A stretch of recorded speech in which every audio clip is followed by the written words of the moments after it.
शालिनी की मां का देहांत हुए कुछ ही समय बीता था कि उसके पिताजी उसके लिए दूल्हे की तलाश में निकल पड़े।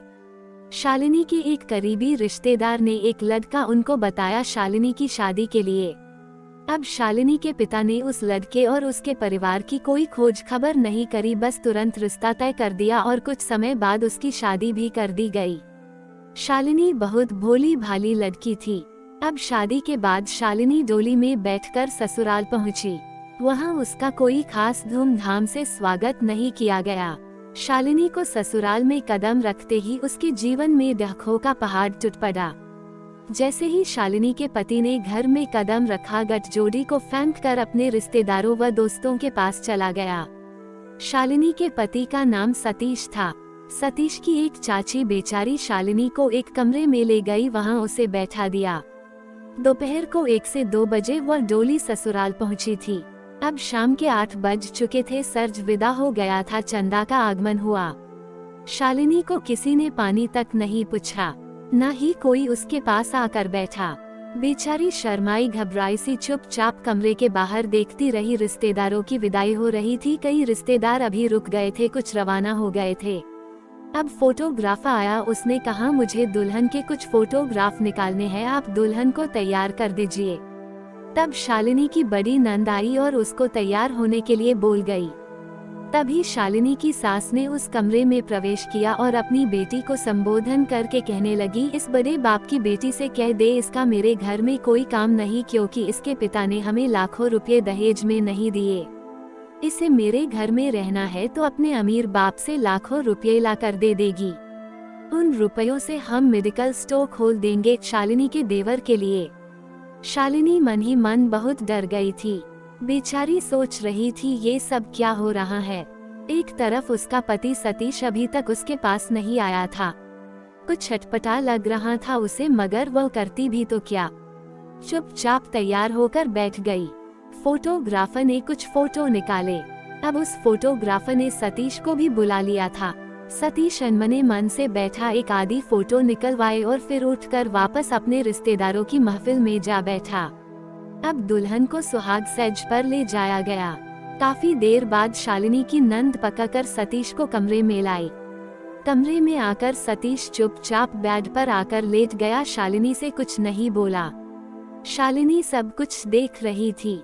अब कुछ देर बाद सतीश ने कड़कते हुए शालिनी से कहा, अब ये तेरा नाटक खत्म कर और लाइट बंद कर दे जाकर, मुझे नींद आई है। शालिनी उठी और लाइट बंद करके आई। अब शालिनी की नींद तो पूरी तरह से उड़ गई थी। ऐसे ही शालिनी लेटी रही। सुबह के 5 बज गए थे। शालिनी ने देखा घर के लोगों की आवाजें आनी शुरू हो गई थी। शालिनी ने सोचा अब वो और लेटी रही तो ससुराल वाले ना जाने क्या सोचेंगे उसके बारे में, इसलिए तुरंत उठ गई। सोचा जल्दी से नहा धोकर तैयार हो जाओ। शालिनी तैयार होकर बैठी थी। सब लोग भी तैयार हो गए थे। चाय पानी की व्यवस्था हो गई थी। अब सतीश भी उठ गया था। आस डॉस की महिलाएं बहू को देखने आई। शालिनी को वहां ले जाया गया जहां सब महिलाएं बैठी थी। सबने बहू को देखा और कहने लगी, बहू तो बहुत सुंदर है। सब सतीश को बधाई देने लगे, अरे बेटा तुम बहू तो बहुत ही सुंदर लाए हो। शाम के समय डॉस में ही सतीश के एक दोस्त की शादी थी, वहां का निमंत्रण आया हुआ था। शालिनी की सतीश की मां तैयार हो रही थी शादी में जाने के लिए। तब डॉस की महिलाएं कहने लगी, बहन जी आज तो सतीश और शालिनी को भेजो, शादी में नया जोड़ा है, इनको भेजना उचित रहेगा। सतीश को समझा कर भेजा सतीश और शालिनी को शादी में। अगले दिन सतीश ने बहाना बनाया कि उसकी ड्यूटी आई है, इसलिए 2 से 3 दिन के लिए बाहर जाना पड़ेगा। अब शालिनी ने चुप्पी तोड़ी और बोली, अभी तो हमारी शादी हुई है और आप जा रहे हो, मेरा मन कैसे लगेगा। तब सतीश बोला, क्या इतने साल मेरे साथ ही बंदी बैठी थी, नाटक बंद कर चुपचाप अपने काम से काम रख, मेरे किसी भी काम में अपनी टांग मत अड़ाना वरना तेरे बाप के घर भेज दूंगा। 3 दिन बाद सतीश आया। रात के 10 बजे थे। वह शालिनी के पास नहीं आया और अपनी बहनों जीजों से बातें करके बाहर वाले कमरे में ही सो गया। इधर शालिनी को सतीश की आवाज सुनाई दी तो सोचने लगी अभी सतीश कमरे में आएगा, मगर नहीं आया। अगले दिन सुबह शालिनी के पीहर से फोन आया कि उसके लेने भैया आ जा रहे हैं। शालिनी मन में खुश हुई, चलो जब पीहर जाओगी तब सतीश से मुलाकात कर लूंगी। अब शाम को शालिनी के भैया आए शालिनी और सतीश को ले जाने, पर सतीश की मां ने कहा सतीश नहीं जाएगा, उसने मुझे कह दिया है मैं शालिनी के संग नहीं जाऊंगा। अब शालिनी के भैया ने सतीश से बात करी कि शादी के बाद दुल्हा और दुल्हन को संग जोड़े से ही जाना होता है, ऐसे में अकेली शालिनी को कैसे ले जाओ, घर में सबकी डांट पड़ेगी। बहुत समझाने पर सतीश तैयार हुआ जाने को, मगर सतीश के माता पिता को अच्छा नहीं लगा सतीश का जाना। जब वे चलने लगे तो सतीश की मां शालिनी के भैया से बोली, देखो बेटा तुम शालिनी को ले जाने आए हो, शालिनी को 15 से 20 दिन अपने घर रखना, जल्दी ही मत भेज देना। सतीश को कहा तू कल ही वापस आ जाना। जब शालिनी सतीश भैया के संग घर पहुंचे तब शालिनी के परिवार के सब लोगों ने बहुत खुशी से सतीश का स्वागत किया। खूब खातिरदारी हुई। सतीश की ससुराल में उन्हें शहर के फेमस स्थलों पर घुमाने ले गए। ऐसे करते अगले दिन सतीश तैयार हो गया अपने घर वापस जाने के लिए। शालिनी के पापा व परिवार वालों ने उसे रोकना चाहा मगर नहीं रुका। अब शालिनी की सहेलियां व डॉस की महिलाएं शालिनी से मिलने आई और सब ने कहा शालिनी के चेहरे पर खुशी नजर नहीं आ रही। शादी के बाद तो सब लड़कियां बहुत चहकने लगती हैं, मगर शालिनी बुझी बुझी सी दिख रही है। शालिनी ने मौका देखकर अपनी भाभी से सारी बात बताई, कैसे सतीश उससे कटे कटे रहे, कोई बात नहीं की। फिर शालिनी की भाभी ने कहा हो सकता है कोई बात हो, कई बार लड़कों की संगत गलत होती है, इसलिए तेरे संग ठंग से बात नहीं करी। 15 से 20 दिन होने पर शालिनी को ससुराल जाना पड़ा। अब शालिनी की कहानी में दर्द की घड़ी आनी शुरू हुई। सतीश अपनी मर्जी से घर आता, उसे कोई मतलब नहीं। शालिनी भूखी बैठी इंतजार करती रहती। घर के सब लोग खाना खाकर सोने चले जाते। सतीश घर आता, शालिनी गर्म खाना बनाकर उसे खिलाती, खुद खाती। रसोई का काम खत्म करके कमरे में जाती, तब तक सतीश नींद ले चुका होता। इधर उसकी सास रोज ताने देती, खुशखबरी नहीं सुना रही, तेरे में कोई कमी है तो डॉक्टर के पास ले चलती हूँ। नए नए बहाने ढूंढकर शालिनी को ताने मारने, लड़ाई झगड़ा करना उसकी सास का काम था। रोज लड़ाई झगड़ा, शालिनी का जीवन दुखों में घिर गया। जैसे तैसे करके सतीश शालिनी से बोलने तो लगा, मगर उसका ध्यान नहीं था शालिनी में, बस जैसे कोई मजबूरी में हो। अब शालिनी को लगने लगा शायद सतीश उससे प्यार करने लगेगा, मगर एक दिन तो हद ही हो गई जब सतीश शालिनी के कहने पर वैष्णो देवी के मंदिर जाने के लिए शालिनी से रुपए लेने आया तो उसकी सास का कलश शुरू, मौज मार, काम तेरा बाप करेगा। शालिनी ने जल्दी से अपने कुछ रुपए सतीश को देकर आई और काम करने लगी, पर उसकी सास ने उसे धक्का दे दिया और कहने लगी, मेरी रसोई में पाँव मत रखना, समझी। शालिनी मना करने पर भी रसोई में सफाई करने लगी तो उसकी सास ने उसे धक्का देकर रसोई से बाहर निकाल दिया। तब सतीश ने कहा, क्यों हल्ला मचा रहे हो, करने दो इसे काम। तब शालिनी की सास ने कहा, हाँ अब तू अपनी पत्नी का गुलाम बन गया। फिर सतीश बोला, इसमें गुलाम वाली कौन सी बात है, हाँ मैं अभी इसे घर से निकलवाती हूँ। शालिनी की सास तुरंत घर से निकल गई और अपने बेटी जबाई को बुलाकर लाई।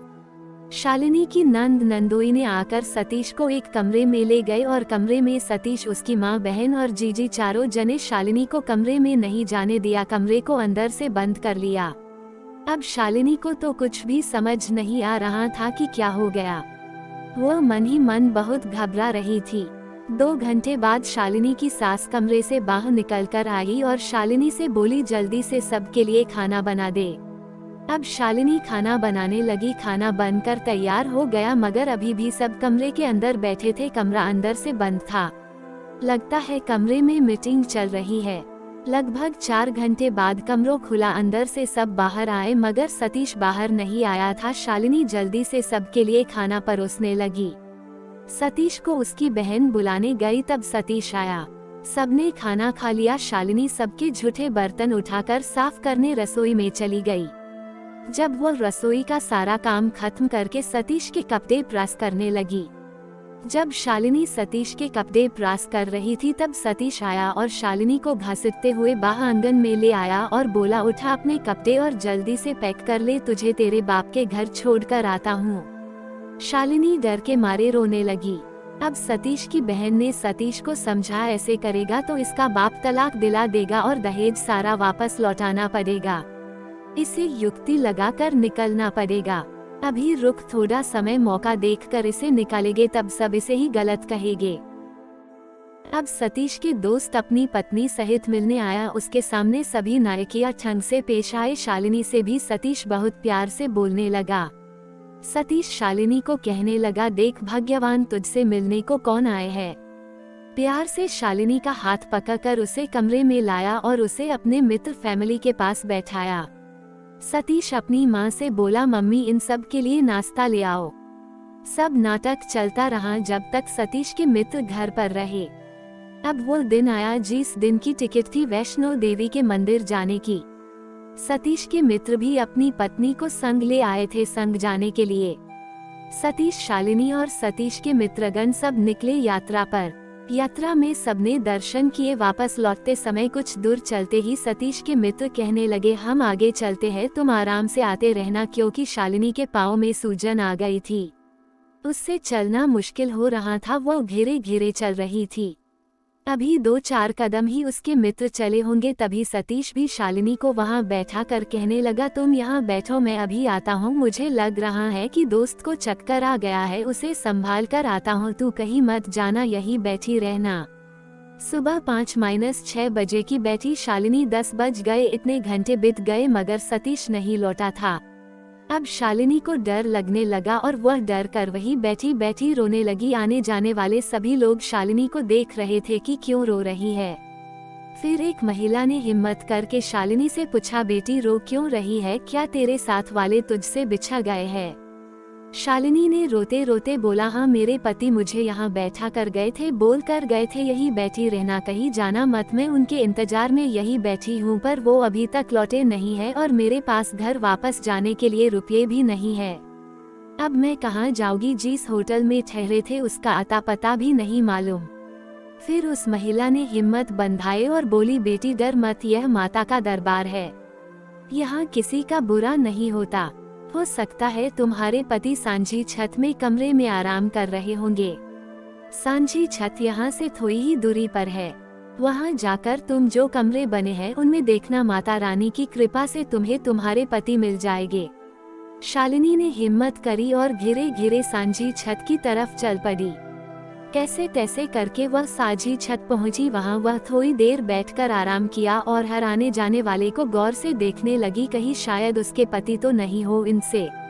कुछ आराम करके वह सांझी छत पर बने कमरे में सब कमरों में झांक झांक कर देखने लगी, पर उसे ना तो सतीश कहीं दिखा था, ना ही उसके मित्र फैमिली ही नजर आई थी।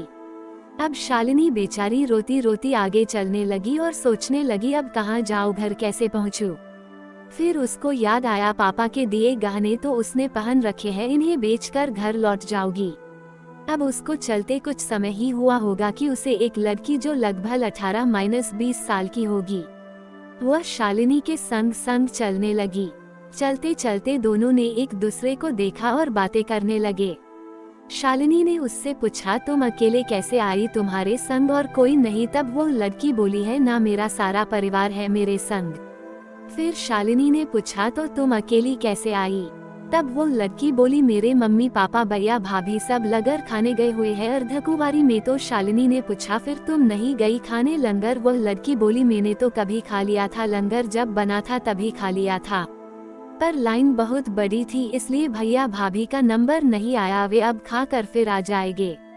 ऐसे बात करते करते शालिनी और वो लड़की कटरा के नजदीक पहुंच गए। तब शालिनी ने उस लड़की से पूछा, तुम अब कहाँ जाओगी। तब वह बोली, मैं होटल में जाऊंगी। शालिनी ने पूछा, तुम्हें तुम्हारे होटल का ध्यान है क्या। वह बोली, हाँ मुझे यहाँ के सभी होटल की जानकारी है। शालिनी उससे कहने लगी, मुझे तो उस होटल का नाम नहीं पता जहाँ मुझे जाना है। तब वो लड़की बोली, तुम चिंता मत करो, माता रानी है ना तुम्हारे साथ, तुम उनके दर्शन करके आई हो, जरूर तुम अपने होटल पहुंच जाओगी। इतना कहते ही वो लड़की एक गली की तरफ इशारा करके बोली, देखो तुम्हारा होटल तो आ गया। शालिनी को तो पहचान में नहीं आ रहा था, इसलिए वो बोली, मुझे तो समझ नहीं आ रहा कौन सा होटल है। तब वो लड़की बोली, तुम्हारा होटल वो सामने 2-3 होटल छोड़कर जो सामने दिख रहा वही है। शालिनी थकी हुई थी, उसे इतना भी ध्यान नहीं रहा कि एक अनजान लड़की को ठीक उसके होटल और उसके कमरे के बारे में सही ज्ञान कैसे हुआ। शालिनी थोड़ा आगे गई, उसे समझ आ गया अपना होटल।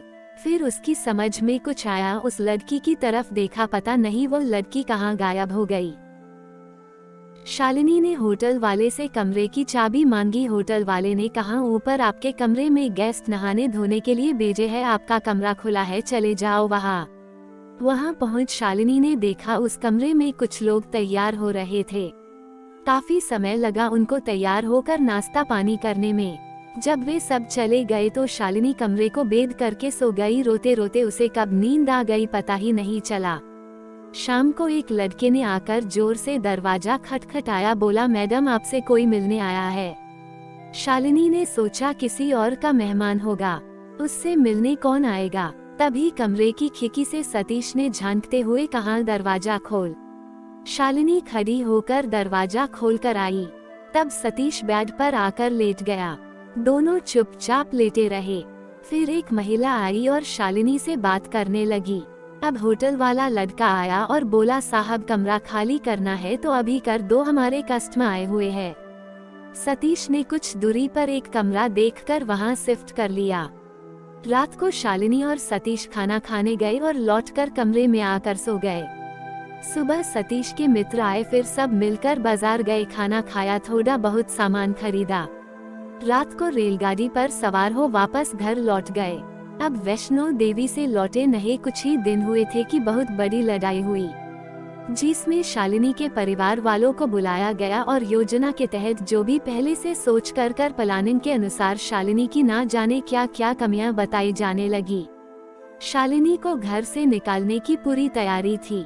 शालिनी के भैया, मौसी, चाचा सब आए हुए थे।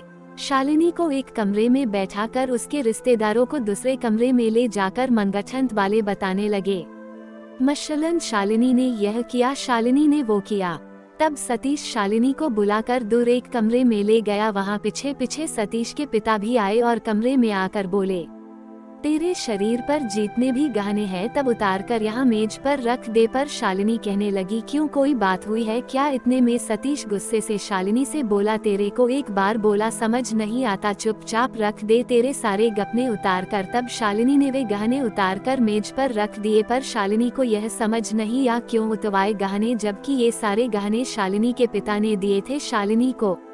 मगर शालिनी ने उनके कहने पर सब गहने रख दिए और सतीश के पिता ले जाकर वह गहने शालिनी के परिवार वालों के सामने रख कर बोले, यह देखो, अब आप खुद ही देख लो कितनी बदतमीज है तुम्हें बेटी, मेरे मुंह पर गहने मारकर फेंक दिए। पर शालिनी के चाचा को कुछ गड़बड़ लगा, इसलिए जब शालिनी के ससुर उठकर उस कमरे में आए थे तो वे भी पीछे आए और कमरे के बाहर खड़े उन्होंने देखा सुना था, इसलिए वे बातों में नहीं आए।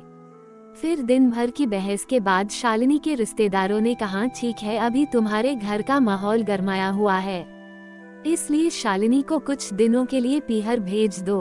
अब शालिनी को भैया पीहर ले गए। वहाँ शालिनी के भैया भाभी शालिनी के जाने के बाद भाभी के पीहर चले गए, क्योंकि शालिनी की भाभी की डिलीवरी होने वाली थी और वह अपनी माँ के पास जाकर डिलीवरी करवाना चाहती थी।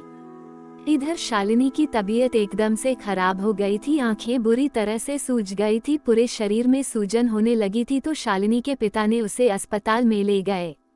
वहां डॉक्टर ने उसका चेकअप किया तो वीपी हाई था, उसे वीपी की दवाई दी। तब अगले दिन शालिनी की बड़ी दीदी कजन आई और शालिनी को देखते ही हपचान गई कि यह खुशखबरी है और उन्होंने दवाई बंद करवा दी।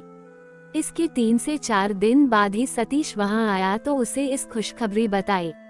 तब सतीश कहता, अभी घर नहीं जाना, कुछ दिन और यही रहो, जब पापा लेने भेजेंगे तब लेने आऊंगा, अभी तो किसी को घर में बताकर नहीं आया। सतीश के एक दोस्त के रिश्तेदार के यहाँ मिलने आए थे सतीश और उसका दोस्त, इसलिए वह घर आया था। अगले दिन सतीश वापस लौट गया। शालिनी के भतीजा हुआ, उसकी खुशी में पार्टी रखी। तब सतीश भी आया था और सबके समझाने पर शालिनी को संग ले गया था। अब सतीश के माता पिता को एक काम से रिश्तेदारी में जाना था तो वह 8 से 10 दिन के लिए चले गए, मगर वापस आने के 1 से 2 दिन बाद ही वही लड़ाई झगड़ा शुरू कर दिया और सतीश से कहा, इसे छोड़ कर आ। सतीश उनके कहने पर छोड़ने चला गया। इस तरह शालिनी की डिलीवरी होने तक वही रखा। शालिनी ने कई बार फोन भी किया वापस जाने के लिए, मगर हर बार सतीश टाल देता। ना तो सतीश खुद फोन करता था, ना ही लेने आता था। शालिनी फोन करती कभी तो बस हाँ हूँ करके काट देता था। अब वो दिन आया जब शालिनी ने एक प्यारे से बेटे को जन्म दिया। तब सतीश आया था और उसी दिन बेटा पैदा होते ही वापस लौट गया। उसके बाद बहुत फोन करके शालिनी की भाभी ने सतीश को बुलाया। तब सतीश डॉक्टर के छुट्टी देते ही शालिनी को संग ले आया। सबके समझाने पर भी नहीं माना। बोला तुम्हारे फोन आते रहेंगे, छोड़कर गया तो इसलिए साथ लेकर जाओगा। सतीश शालिनी को लेकर आया थे सही, मगर उसके माता पिता ने शालिनी के सारे सामान को उठाकर बाहर फेंकना शुरू कर दिया। बोलने लगे इस क्यों लाया, वापस इसको छोड़ कर आ, यह हमारा घर है, यहाँ इसे हम रहने नहीं देंगे।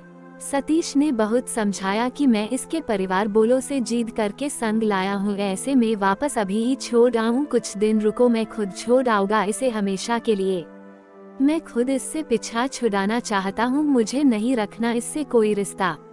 यह सब बातें शालिनी सुन रही थी। उसे बहुत दुख हुआ और मन में ठान लिया बहुत हुआ, आगे झुकते क्या, अकेले मुझे ही गृहस्थी की जरूरत है, सतीश को नहीं है। पर बोली कि मुझे अब यहाँ नहीं रहना। इसलिए सतीश को दोस्तों सबने कहा तू किराए के मकान में रख दे इसे। फिर सतीश एक छोटा सा कमरा देखकर ले गया शालिनी को वहाँ। यह सतीश की एक चाल थी, कोई शालिनी से प्यार नहीं था, पर शालिनी हर तरह से समझौता कर लेती थी। से तो अपना घर बसाना था, चुपचाप मान गई। अब उस किराए के मकान के डौसी देखते इतने छोटे बच्चे, और अभी तो इसका शरीर भी काम करने लायक नहीं, सास ससुर ने घर से निकाल दिया। बेचारी शालिनी हिम्मत करके बच्चे को गोद में लेकर खाना बनाती। अभी बेटा मात्र 25 दिन का हुआ था। तब एक दिन सतीश की गर्लफ्रेंड का भाई आया सतीश से मिलने। वो आया क्या, उसे बुलाया गया था सतीश को समझाने की इसे छोड़ा और सतीश का विवाह वह कहीं और कर देंगे। जब वो सतीश की गर्लफ्रेंड का भाई आया तो सतीश उसे दूर ले गया, जहाँ से शालिनी को कुछ सुनाई ना पड़े। बहुत बातें हुई दोनों में, पूरी रात निकल गई बातों में उनकी। जब शालिनी चाय नाश्ता देने गई तो शालिनी के कानों में उनकी बातें पड़ी, जिसमें सतीश उससे शालिनी को बहुत बुरी बता रहा था। कह रहा था बेकार कचरा, गले पड़ गया, अब पीछा छुड़ाने की कोशिश कर रहे हैं, कमीनी पीछा ही नहीं छोड़ रही। इसका बाप बड़ा आदमी है, इसलिए सोच रहे हैं, नहीं तो कभी का धक्का मारकर इसे निकाल देता अपने जीवन से। फिर वो दोस्त बोला इसीलिए तो तेरे मम्मी पापा ने मेरी बहन को फोन किया था कि वो आके सतीश को समझाए। सतीश उसकी कोई बात नहीं टालता, जो वो कहती है वही करता है। फिर मेरी बहन के कहने पर ही मैं आया हूँ, मुझे उसने ही भेजा है। अब शालिनी को कुछ कुछ समझ आने लगा था कि क्यों सतीश उससे दूर भागता है, क्यों सब मिलकर शालिनी पर झूठा आरोप लगाते हैं। पर बेचारी करती तो क्या करती, उसके माता पिता ने यही संस्कार दिए थे कि लड़की मायके से डोली में बैठकर जाती है और जब उसकी अर्थी उठती है तभी वह ससुराल से विदा होती है। मगर ये कैसे लोग हैं, सभी कोई संस्कार नहीं, कोई धर्म नहीं, सब अपनी मनमानी करते हैं। शालिनी का है कौन उसकी बात सुने, क्योंकि माँ तो उसकी कभी की दुनिया छोड़कर चली गई। कोई भी औरत अपनी माँ से ही दुख सुख बांट सकती है, दूसरा कौन है तो उसके दुख सुख बांटे। वो कहे भी तो किसे कहे, बेचारी हमेशा चुप रहती। जब सतीश उसे बुरी तरह मारता तो रो लेती। सतीश उसे बहुत बुरी तरह पेश आता, उसके बाल पकड़कर दीवार से उसका सिर भिड़ा देता, जूतों से पिटता, इतना मारता कि कई कई दिनों तक उसके शरीर पर जूतों के निशान बने रहते। नील जम जाती शरीर पर, सब चुपचाप सहने के अलावा क्या करती। सतीश इससे भी नहीं चुकता, उसे बालों से पकड़कर घसीटते हुए गली में ले जाता, घर से बाहर लात मारकर फेंक देता और कहता निकल जा मेरे घर से। पर शालिनी मार खा कर भी घर नहीं छोड़ती, अपना पत्नी धर्म मर कर भी निभाने के लिए विवश थी। कोई भी नहीं चाहता था कि शालिनी वापस पिहरा जाए, तलाक हो जाए, इसलिए हर जुर्म सहती, रोती, चिखती, चिल्लाती।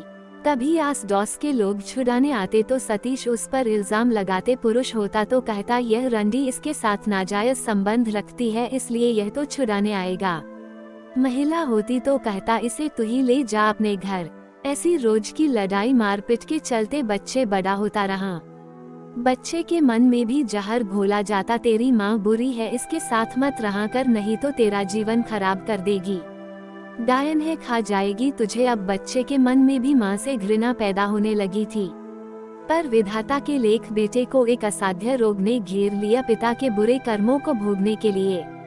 फिर कोई भी उस बच्चे को देखने नहीं आया, संभालना तो बहुत दूर की बात है।